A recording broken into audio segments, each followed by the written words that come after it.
We got breaking news. Iran vows revenge on Israel after assassination of Hamas leader. Keeping you informed and engaged, now more than ever. This is Seculo. We want to hear from you. Share and post your comments or call 1-800-684-3110. And now your host, Logan Seculo. Welcome to Seculo. Phone lines are open right now at 1-800-684-3110. Obviously monitoring all the coverage from overnight as there were two major moves by Israel to take out two terrorist leaders. Jordan's joining us. Jordan, get your thoughts. Yeah, I mean, of course, you've got a major leader of Hezbollah who has been taken out.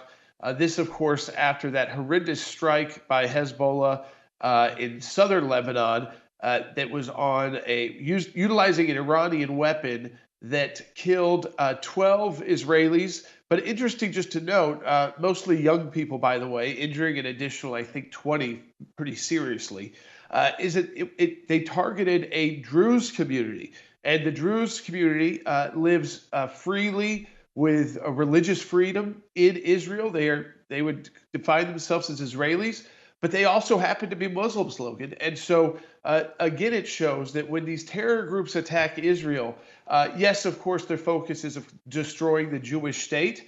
But you have to remember that Israel is a multi-religious country with people of different religious backgrounds, including Muslims who live and support the state of Israel.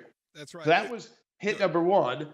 And then hit number two, Logan, is probably the biggest hit we've seen on a terrorist since we killed Baghdadi from ISIS. The head of the Hamas Politburo, this is the head Hamas political leader, Ismail Haniyeh, who was basically being protected in Doha, Qatar, living like a billionaire, went to the swearing in of the new Iranian president, and in Tehran was killed. Now, we don't have details there yet. Israel has not yet claimed responsibility, but how embarrassing for Iran that the one time this Hamas leader leaves Doha inside their capital country, they can't protect him, and he is now gone. Right. He was just hours before, maybe even minutes before, chanting with the crowd while he was embracing people, chanting death to Israel, death to America.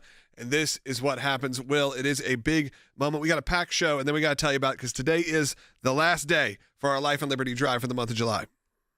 And let's go do that. This is it. It is everybody with 2 minutes left here.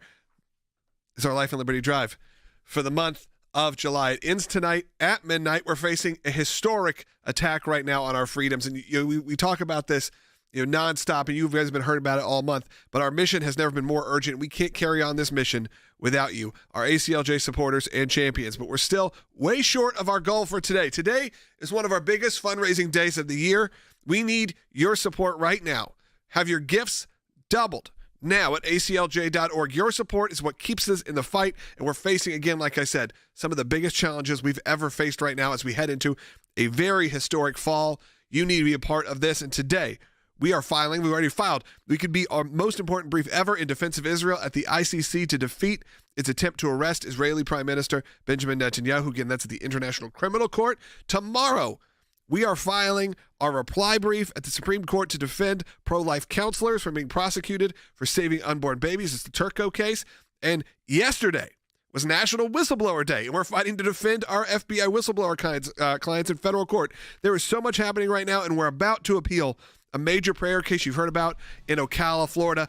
It's at the Federal Appeals Court to defend public prayer. We can't do any of this, though, without your support. Have your gifts doubled before our midnight Life and Liberty Drive deadline. Tonight at midnight, it all ends. Our July Life and Liberty Drive is over, and your donations are doubled up until then. Scan that QR code on your screen right now. Do it while you're on the air, and let me know in the comments. If you're watching on YouTube or Rumble, let me know in the comments if you donated at all this month or if you donated today. You decided, I'm going to wait till the last minute. That's what I do. I wait till the last minute. I'm part of the ACLJ Life and Liberty Drive, but phone lines are also open for your phone calls when you hear this news coming out of Israel. We want to make sure you are informed, and we got a packed show with a lot of guests coming up as well. Give us a call, 1-800-684-3110. That's 1-800-684-3110. And again, Life and Liberty Drive happening right now. We'll be right back. Hamas has confirmed their top political leader has been killed in a strike in Tehran, inside Iran. It marks the most serious escalation in the Middle East since October 7th and increases the threat of a wider war in the region. Iran's Revolutionary Guard saying Ismail Haniyeh, the head of the Hamas political bureau, and one of his guards were killed in an attack on their residence in Tehran. Reports indicate he was killed in an airstrike at the location where he was staying. Israel has not commented on the reports, but Prime Minister Benjamin Netanyahu declared after the October 7th attack that the leaders of Hamas were dead men walking. He left Gaza 5 years ago and lived comfortably abroad while his people suffered, traveling the world rallying support for Hamas. On October 7th, he celebrated the terror attack. It's triggered panic in the Iranian capital, with the Revolutionary Guard ordering an immediate overhaul of the nation's internal security. We know Haniyeh was staying in a guest house with other top members of Hamas when the strike occurred. He was actually in town for the inauguration of Masoud Pezeshkian, the new Iranian president, who is replacing Ibrahim Raisi, who was killed earlier this year in a helicopter crash.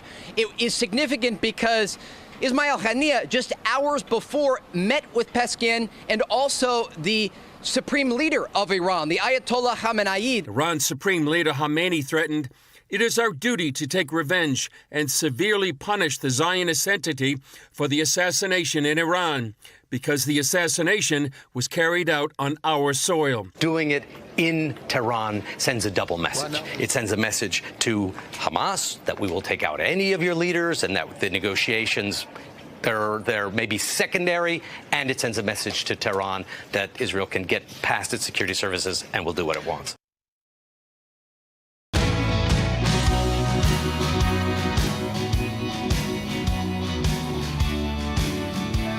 Seculo, we are taking your calls at 1-800-684-3110. That's 1-800-684-3110. As you see, I am traveling on the road, but Logan and Will are both in our studios as well.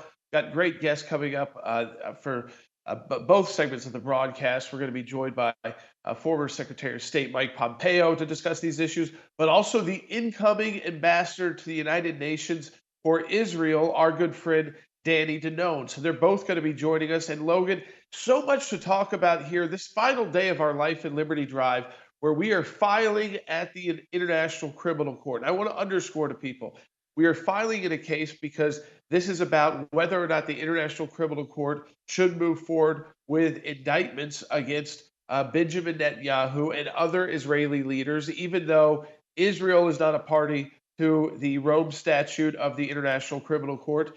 And of course, the Palestinians are not a state, so they cannot succeed their jurisdiction to the criminal court. And for the first time, Logan, that we've done it this way, because we've done so much ICC work.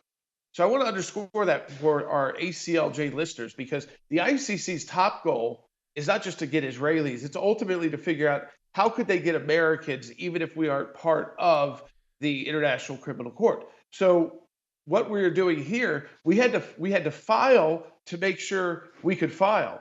And so we put that filing forward, and the International Criminal Court said, absolutely, yes, we want to hear your position because of your expertise on the issue of International Criminal Court and its jurisdiction. Because, Logan, we've been there before defending Israel's interest, defending America's interest, and we are back now probably in the biggest brief that we've ever filed there to defend the interest of Israel. Yeah, and you never know what's going to happen. I think we should play this clip. Vice President Harris spoke on this morning. She spoke on the the taking out of two of the major terrorist leaders. And of course, if you're looking towards an election in November, you want to know what is the President Harris administration, if that was to happen, what would it look like for the state of Israel? And again, you're coming on the heels of taking out two people, well, neither of which are good guys, some of which are responsible for the death of hundreds. That's right. And thousands. This statement that we are about to see is from Vice President Harris as she landed in Atlanta last night to speak to a major rally she had there. And this was specifically about the first assassination, the one that Israel has taken credit for, the one in Beirut. There was a retaliation for that strike that hit a soccer field, and they took out this high-ranking Hezbollah commander. And just listen to how she phrases this, and then I'm going to give you some context about who this individual was as we go here. So let's go ahead and play bite one, the video. I wanted to address what's happened over the last few hours in terms of the Middle East and be very clear. Israel has a right to defend itself, and I unequivocally support Israel's right to remain secure and to defend the security of Israel. What we know in particular is it has a right to defend itself against a terrorist organization, which is exactly what Hezbollah is. But all of that being said, we still must work on a diplomatic solution to end these attacks, and we will continue to do that work. You should restate it just so people know. She said, I want to address what's happened over the last few hours in terms of the Middle East and be very clear. Israel has a right to defend itself. I honestly support Israel's right to remain secure and to defend the security of Israel. That's where sometimes you can go to a full stop, but of course that's not where we go. What we know in particular is yes, it has the right to defend itself against terrorist organizations, which is exactly what Hezbollah is. But all that being said, we must still work on a diplomatic solution to this, and we'll continue to do that work. That's right. And the problem here is, and Jordan, I want to get your take on this, is it's one thing to say we want to work on a diplomatic solution. That's what they say many times. But you'd think after this specific terrorist was taken out by Israel, there would be a little bit of a different tune from the person running to be the president of the United States, because Shukr, who was the commander of Hezbollah that was taken out, he was responsible for that 1983 Marine barracks attack that killed 241 U.S. Marines. And not only did that happen, but there was a $5 million bounty on his head from the United States to get him. So instead of talking about diplomatic solutions, Jordan, maybe she should be talking about thank you, Israel, for getting a top target of the U.S. Well, this is when you wonder, was she not briefed by her own team before making this remark saying, hey, by the way, this was not just somebody that Israel wanted. This is somebody we've had a multi-million-dollar bounty out for over 20 years and getting close to 30 years. And that this multi-million-dollar bounty obviously could be fulfilled. I don't know if it'll be paid to Israel. That maybe it should be as extra additional support, because they also took out someone that was responsible for the death of so many U.S. Marines at that Marine barrack in 1987, which was really the founding of this movement. But I do want people to understand that this attack to take out this Hezbollah leader inside Beirut is taking the world, Logan, it's taking it to another level. So what you saw from the U.S. right before this attack was telling U.S. citizens to get out of Beirut. This did not happen in southern Lebanon, where Hezbollah and Israel routinely exchange fire. This happened in the capital of Lebanon, in the area of the city, Beirut, that Hezbollah controls. And if you've read up about that part of the city in Lebanon, I mean, it is very much like entering in an Iranian proxy area. And of course, it was a surgical strike, so it was not a strike to kind of take out 10 or 15 or 20 people here. And again, this will send the Middle East into some major issues that the next president of the United States is going to have to deal with, because things are going to keep happening there, and that's going to keep piling up as we get to the presidential election. So whether or not President Trump or Kamala Harris really want to spend a lot of time on this issue, they're going to have to, and she needs to be a lot better briefed about who these individuals are that were killed, because she should have been thanking Israel for taking out someone on our wanted list that high up, multi-million-dollar bounty on his head from the United States because of his responsibility of killing U.S. Marines. Justice was served by our ally Israel. And Logan, that's an important kind of point to underscore. Oftentimes, when Israel gets a win, we are also getting a win, because they are taking out leaders who have also either been responsible or would like to be responsible for killing Americans. That's right. We'd love to hear from you on this and our situation with Israel. Do you think this escalates the war? Do you think this actually starts to turn it down? We were talking about last night. Does this have an actual impact where you go, okay, they've taken out now ahead of Hezbollah, ahead of Hamas very quickly, within a few hours, potentially. Israel hasn't made claim for both, but let's just assume for argument's sake that they did. Does this escalate the war, or does this actually start to bring things to a head and bring things to an end? Because you see top leaders of these terrorist organizations being taken out strategically. As Jordan said, we'd love to hear from you, 1-800-684-3110. And where does America play in that? And it's also the midnight deadline tonight, again, of our Life and Liberty Drive. That's right. And Jordan, this is something I know that we're going to get into with Secretary Pompeo in the next segment. But the Ayatollah has put out this statement. With this action, the criminal and terrorist Zionist regime prepared for the ground for harsh punishment for itself, and we consider it our duty to seek revenge for his blood as he was martyred in the territory of the Islamic Republic of Iran. Iran is in a really interesting position right now, and we saw that when an IRGC commander was taken out just several months ago by Israel, Iran tried to show, look, we're going to shoot rockets at Israel, and all of them failed to do any real damage to the state of Israel. And so they were embarrassed by that. And then they lost their president in a helicopter crash. And now what we're seeing is that Israel showed they could strike deep within Tehran and take out a Hamas leader. So no terrorist is safe in Tehran like they used to believe. I think that Iran wants to do revenge, but may not know if they're strong enough to have a revenge. Listen, Iran sent 1,000 kamikaze drones at Israel. And with the help of the United States and our other Gulf allies, only one of those even landed. So just imagine that. That was embarrassing enough. But to have a head leader of Hamas taken out in Tehran during a presidential inauguration when their security, you would imagine, would be at its highest point, and he's staying at an Iranian, he's at a, you would imagine being very guarded there, just shows you that Iran and the Islamic Republic of Iran cannot keep terrorists safe. It cannot keep its own top leaders safe from the United States, from Israel, or whichever country ultimately ends up saying they were responsible for this.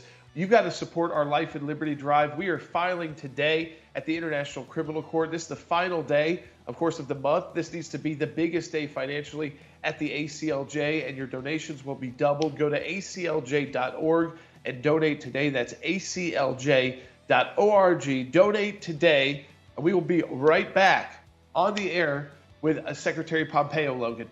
That's right. You should join us for that coming up in the next segment. You can give us a call at 1-800-684-3110. We have a couple lines still open.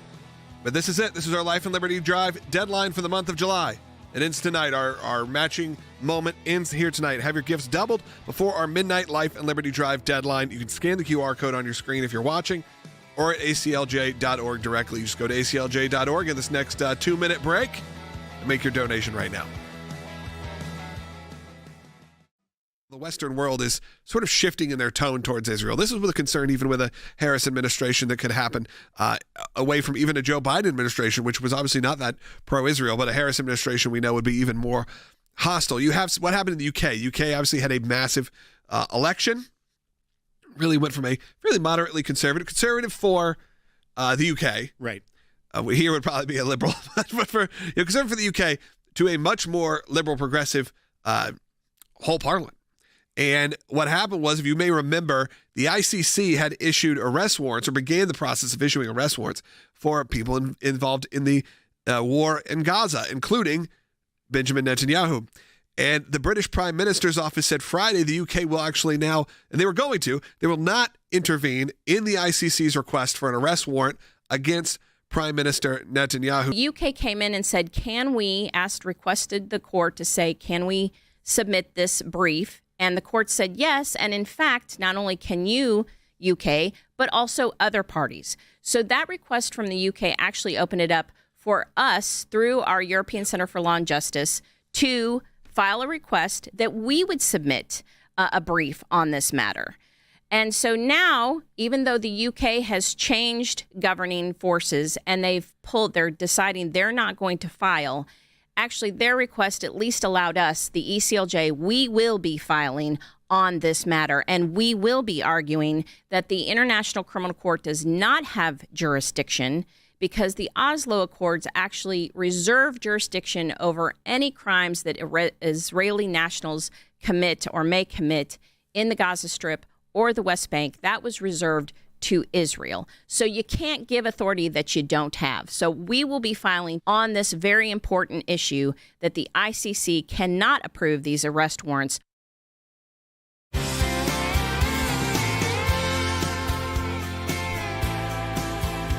All right, folks, welcome back to Seculo. Our senior counsel for global affairs, as I'm on the road, and we've got our team in the studio as well. Former Secretary of State Mike Pompeo is joining us now. And Secretary Pompeo, my first question to you, we've had so much action over the last few days inside the Middle East, specifically in Lebanon, and now, of course, we're seeing it in not just the Middle East, but in Iran as well. And we saw the first that Israel promised to revenge that deadly strike on the Druze community that killed so many of their children. Those happen to be Druze that are Israeli citizens, but practiced a form of Islam, that were killed by Hezbollah. And we saw the strike, now two major strikes, one against Hezbollah in Beirut that took out a major leader that the U.S. had a bounty on, but also the taking out of the leader of Hamas's political their Politburo, basically. And though Israel has at this point not taken responsibility for that, just your reaction to both of these major terrorist leaders being wiped off the face of the earth. Jordan, it's very clear that Israel both has the capability to continue these kinds of very targeted, right? No civilians harmed in Tehran, as best we can tell. Characterized as the most senior leadership that has foisted this terror on its own people, and that they're determined to do so. Now that so I think that's demonstrably true, and it's got to be making the Ayatollah and the leadership in the IRGC rethink what they're going to do, and that's the mission set. The mission set, frankly, is to convince the Iranians that this is not worth the candle. So whether it's missiles being fired into the shipping lanes in the Middle East from the Houthis in Yemen, or whether it's the attacks out of Iraq and Syria into Israel, or the direct attacks out of Iran, we have to restore deterrence. And my regret is that while the Israelis are doing remarkable work on the ground, the American political leadership is not doing what it needs to do to convince the Iranians that the cost of this continued terror, this continued aggression against Israel and the United States is too high. You know, Secretary Pompeo, I want to ask you this because Fuad Shukr, he was the Hezbollah commander that was taken out in Beirut. He is someone who has a long terror sheet and has a $5 million bounty on his head from the United States because of his involvement in the Hezbollah attacks on the Marine barracks in the 1980s, which led to over 200 U.S. Marines being killed, and kind of was a kicking off point for a lot of these radical Islamic groups that were starting to form in the 1970s and 80s, not just Palestinian, but inside a newly radicalized Iran after the Islamic revolution there. Just to kind of explain to people, what kind of message does that send to other Hezbollah leaders? Because we got kind of a mixed message from Vice President Harris, who's now taking the lead on these kind of statements. On the one hand, saying it's good that he's gone, but also that we need to get to a diplomatic solution because we don't want to see a full-scale war in Lebanon. And the fact is, this is someone who had a U.S. bounty on their head. Well, that's exactly right. And good riddance to this man who killed dozens of Americans that we're aware of. Who knows how many other terror plots he's had his hand in that are publicly known. So good riddance to him. Having said that, when you hear Vice President Harris speak about the fact that she's that she's watching and she feels for these innocent civilians. Well, of course she does. And then she'll say, well, Israel has the right to defend itself. Well, of course they do. But what she is leaving out is these are not morally equivalent, that the loss of the civilian life that has taken place is the direct responsibility of this very same regime in Iran and the Hamas folks who conducted their attack on the 7th and the Hezbollah folks this past week. And when she does that, Jordan, what she does is she emboldens the bad guys. And so while these senior leaders have now been eliminated, it will be next man up. I am convinced that absent American leadership to push back against Iran, they will find new leaders. They may not be as good or as capable. They may not be as experienced, but they're going to continue this campaign because they don't value the loss of life like we do. And second, it has been demonstrably true that they have now shrunk the footprint of Israel, with 80,000 Israelis still not back in their homes in the northern part of their country.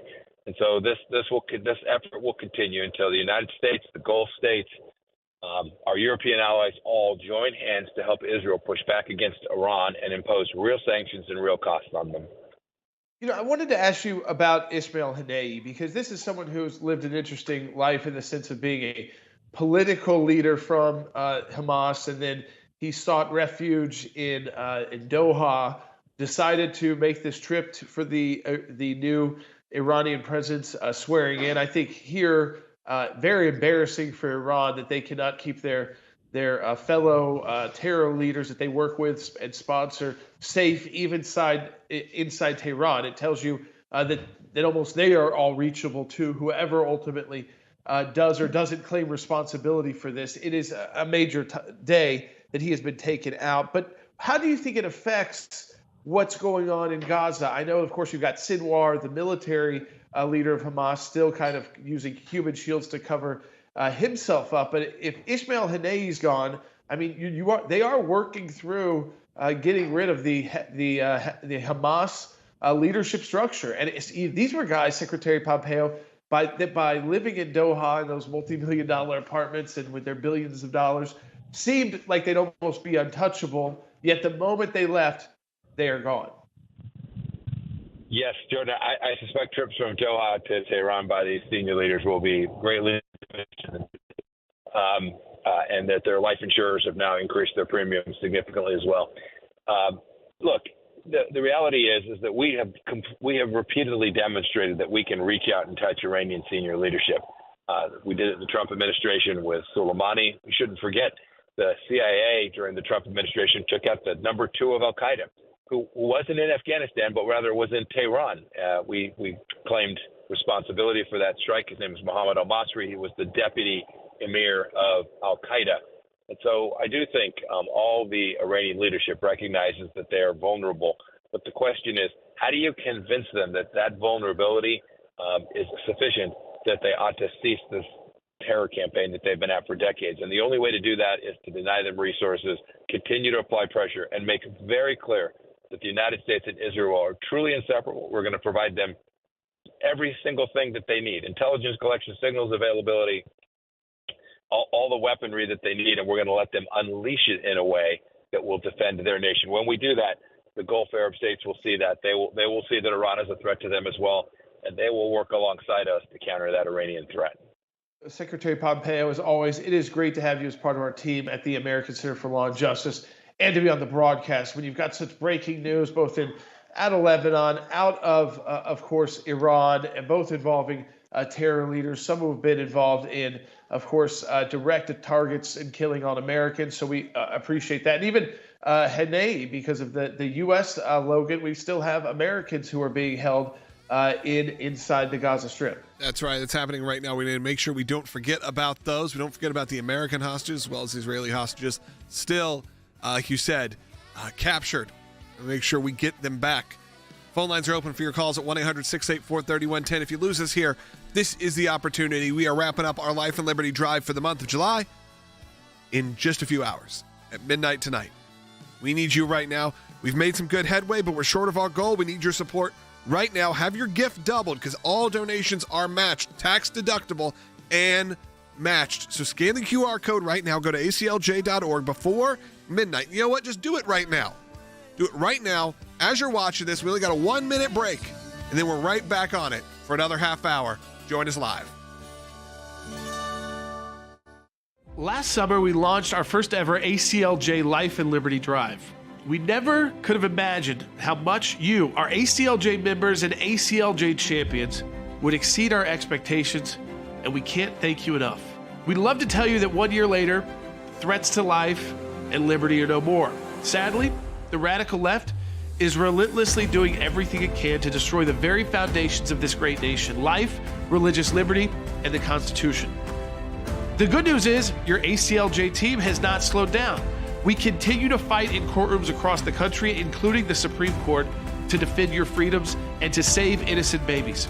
And we're proud to announce the return of the ACLJ Life and Liberty Drive. Right now, your tax-deductible gift will be doubled, dollar for dollar, doubling your impact to defend your freedoms and help save innocent lives. Go to aclj.org right now and join us in this fight. Keeping you informed and engaged, now more than ever. This is Seculo. And now your host, Jordan Seculo.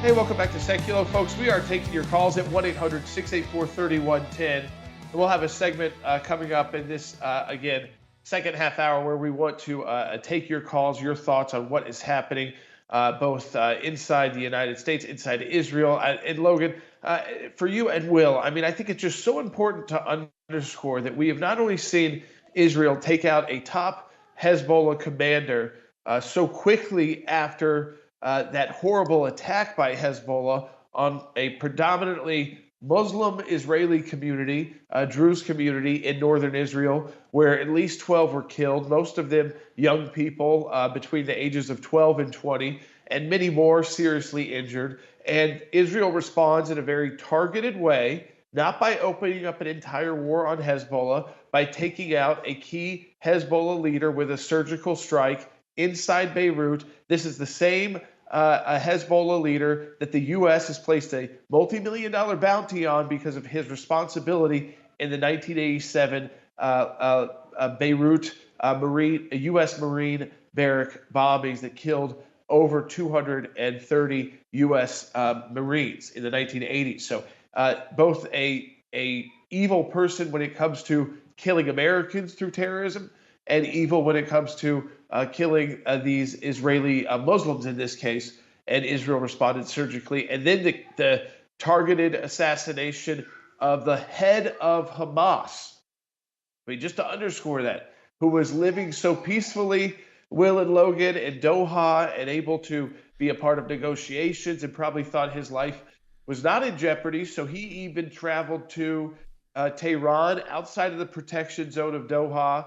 And the moment he was there, I mean, he took a few photos, he went to the swearing in, and he has now gone off the face of the earth, Ismail Haniyeh. So inside Iran, Iranians could not protect their allies. I think that's the big point I want to underscore, Logan and Will, is that Iran acts tough, but the second one of their top terrorist leaders ends up, showing up there for an event that's kind of public, they're dead. And you have to wonder, what's happening to that Islamic Jihad leader who was also in the same picture with Haniyeh? Has he made it out safely from Iran yet? I mean, it's not a country that gives a lot of clear information, though this time both Hamas and Iran confirmed that Haniyeh has been killed. That's right, Jordan. And as we're seeing the media react to this as well, it's once again, Israel takes a surgical strike as retaliation for terror, which is what those in Hamas and Hezbollah conduct on Israel daily. Just as you mentioned, killing 12 innocent civilians of a minority group in Israel on a soccer field. And Israel doesn't just go carpet bomb Lebanon. They instead do a surgical strike and take out those responsible. It's what we always say on this show, is that Israel takes great care to get justice and to fight back, but they don't resort to the terror tactics that the terrorists do.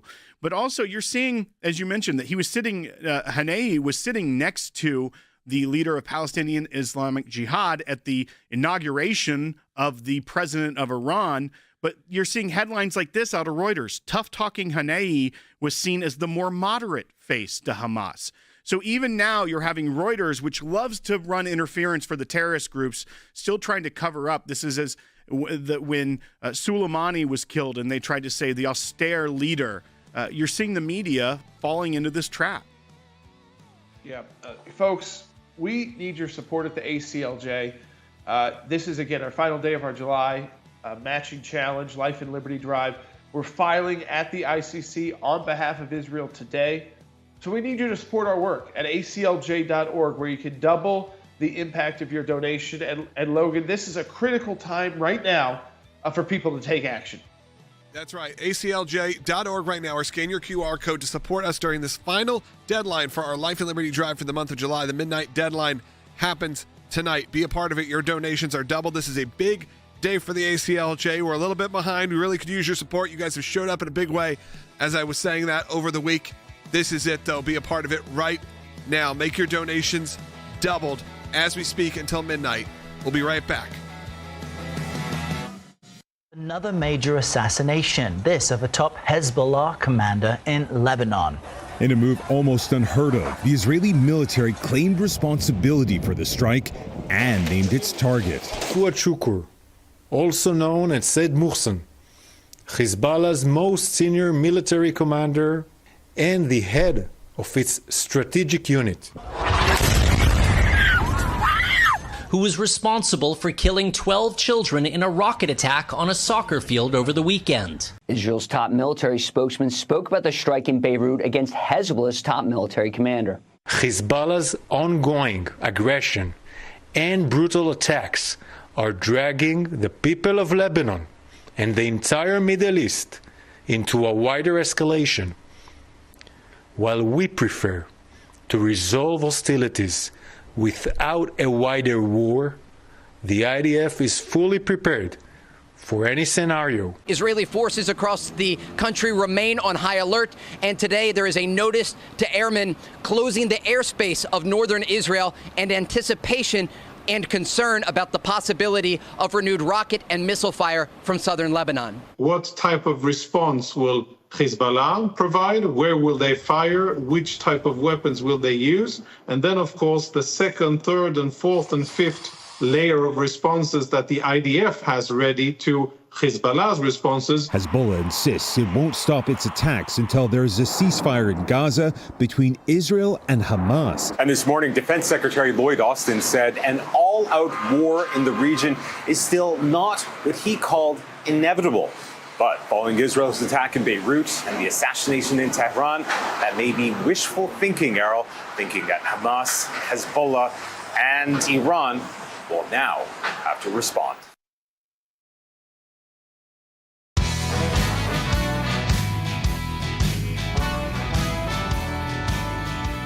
Welcome back to Secular. We have a special guest joining us. Before we do, though, I want to pose this question to you. If you want to give us a call, 1-800-684-3110. We were talking in the break.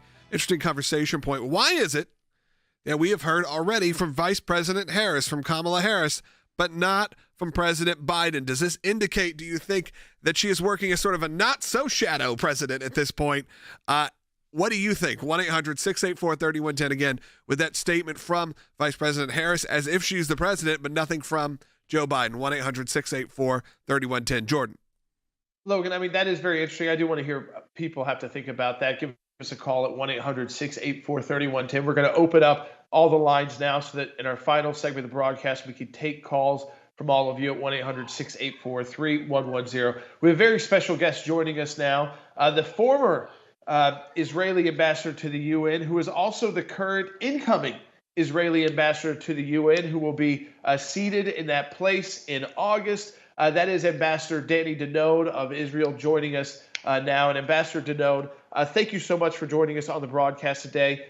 My first question to you, I think a lot of Americans and a lot of our viewers of this broadcast and listeners of the broadcast would like to kind of know, is the Israeli perspective of both the elimination of the Hezbollah leader in Beirut and the elimination of Hamas's political leader, Ismail Haniyeh. Well, thank you for having me again, Jordan. It's always a pleasure discussing with you the issues in the Middle East. You know, we took responsibility to the attack against the leader of Hezbollah, a notorious terrorist that is responsible for the killing of many Americans and many Israelis for decades.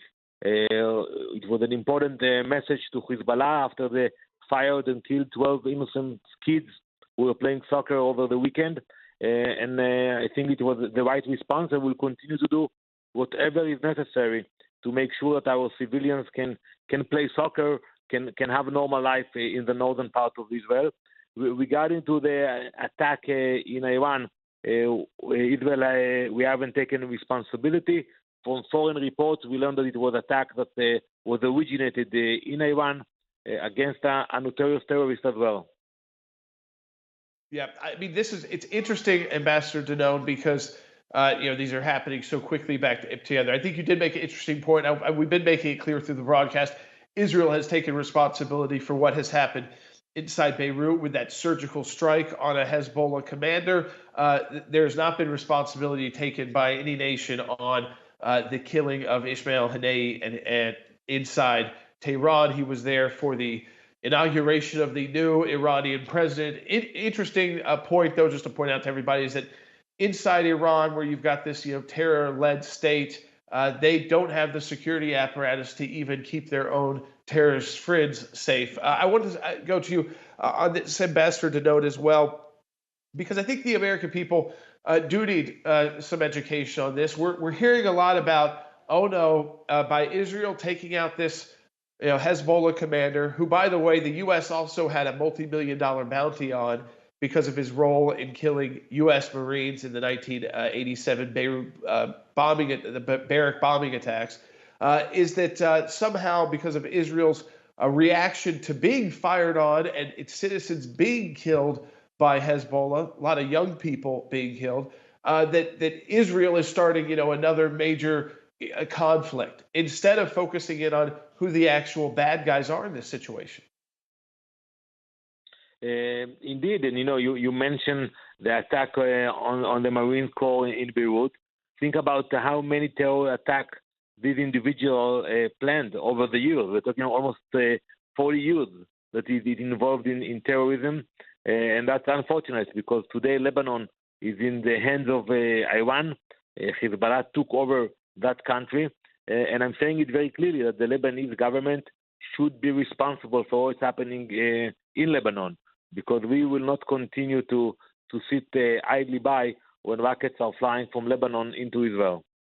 We know this is a critical time for Israel. We have an office there. We've worked closely with you, Ambassador Danon, in many different ways and in different stages of your career as well.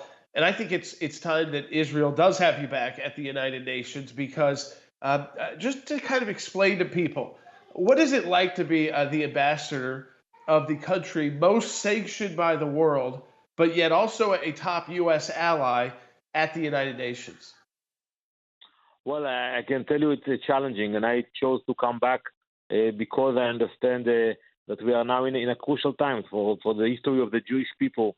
We read in the Bible about times of crisis and war, but we are now facing a war. We are being attacked from all fronts, from Iran, Yemen, Iraq, Syria, Lebanon, Gaza, and it reminds us of biblical times. So I think now it's time for courage.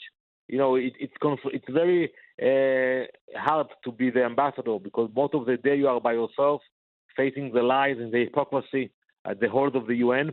But I know we have many supporters, outside of the UN, Christians and Jews who stand with us, pray for us. So I know that, most of the day I stand by myself against evil, but I know I represent millions of followers and supporters who stand with the Jewish people today.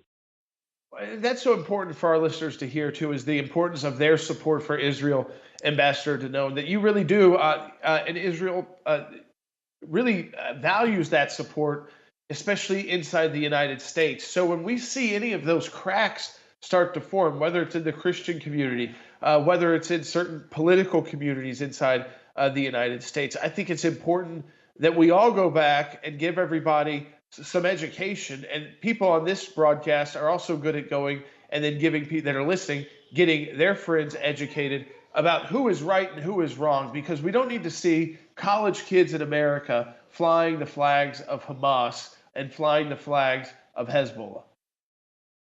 And that's exactly what we need. What you're doing on the show and what your family and your father is involved for so many years, it's essential for moral clarity and to understand that we have 115 hostages in the hands of Hamas. And everybody is pushing Israel for a ceasefire, but I don't hear them calling for the release of the hostages. And I can tell you, we will not forget them. I met the families and I told them I will go to the UN. I will speak on behalf of your daughters and children that were abducted from their homes. and we will not sit until we bring them back home. You know, Logan and Will, I wanted to check with you guys too, if you had a question for Ambassador Danon, because it really is an honor to have him. He's both been he's a former ambassador to the UN for the State of Israel, and he is coming back in August to retake that position.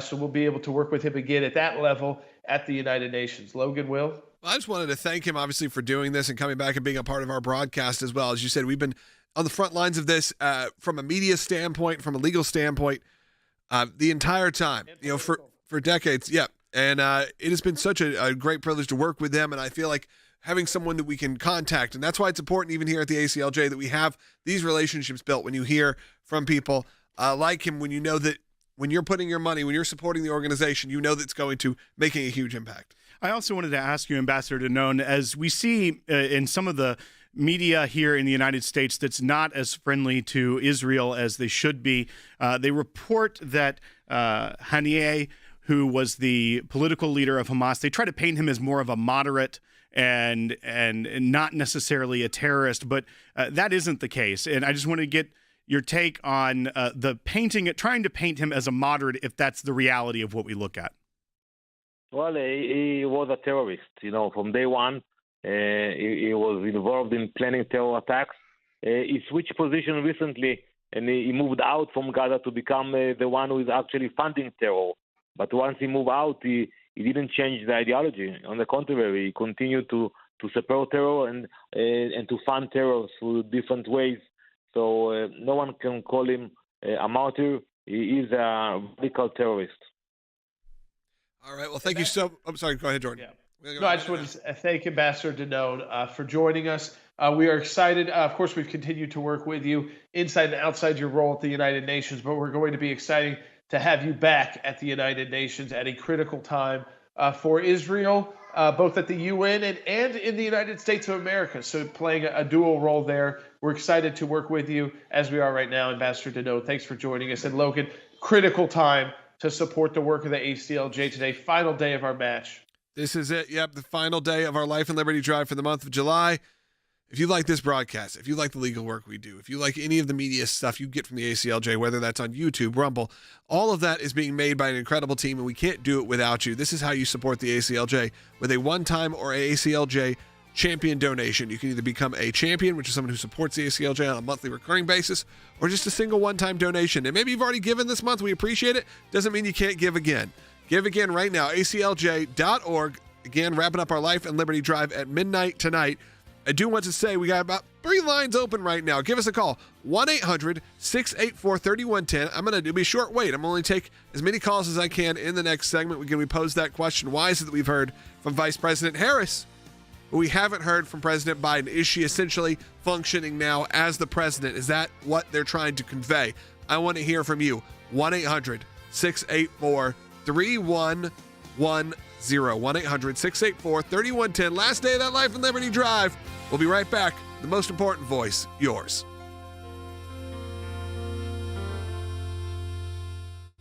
What we're seeing from the media currently is definitely a honeymoon period that they're giving the vice president. You can tell a lot on the liberal media is very relieved that it is not Joe Biden running anymore. But we're also seeing them start to cover for the failures as Vice President Harris was given that task of trying to mitigate the issues at the southern border, where many of the outlets called her the border czar early on, as many of us did, because that was what seemed to be the role that was given to her, are now even clawing that back and be like, no, she was never the border czar. What's your take on the way the media is covering for Vice President Harris now as she is the presumptive nominee? To tell the story that they want us as voters to believe. They don't care if it's rooted in facts or truth or anything at all. So, we have to be very clear-eyed. And this is something that I hope that the Trump administration focuses on is simply comparing the facts of the record of the Biden-Harris administration versus President Trump's record in his 4 years in office. There is such a huge contrast there of failures in the Biden-Harris administration and successes in the Trump administration around issues that voters really, truly care about. Bread and butter issues like the economy, border security, safe communities, domestic policy, foreign policy, protecting our children. The list goes on. And I believe that as long as facts continue to rise to the forefront, in spite of this cover-up job that the mainstream propaganda media are doing now, and they're going to continue. This is not going to change. Kamala Harris is their horse, and they're going to do all they can to get her across that finish line. So it's going to require a whole lot of people reminding voters of the truth, of the negative consequences we've been experiencing in our country ever since the Biden-Harris administration took office.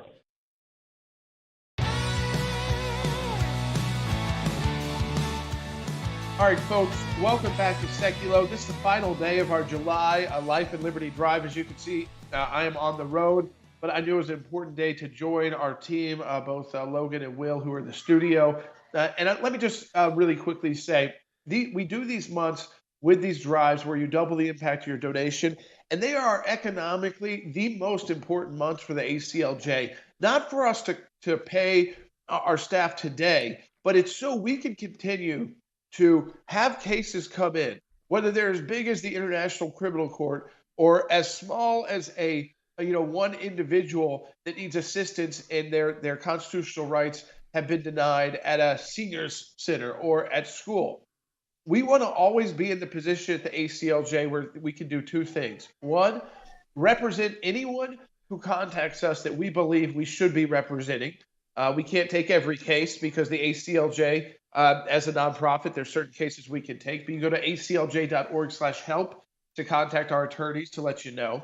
But we always want to be able to, one, then take any case that we feel is right to take, large or small, without having to worry about financial resources. And two, that if we need to bring on additional attorneys or additional specialty staff for that case, that we absolutely can to defend the rights of Americans. And so you as ACLJ donors and supporters, make sure that all of our rights get defended across the country in courts, in the halls of Congress, in international courts, and in international tribunals. So it's a great time, Logan, to donate to the ACLJ as we go to the phone and get some calls. Yep, let's do it right now. Let's go to the phones. Let's go to Eugene, who's calling in California. On line 2, Eugene, you're on the air. Yes, sir. I'm trying to be brief because when I explained to the person before, the gentleman before, I got kind of long-winded.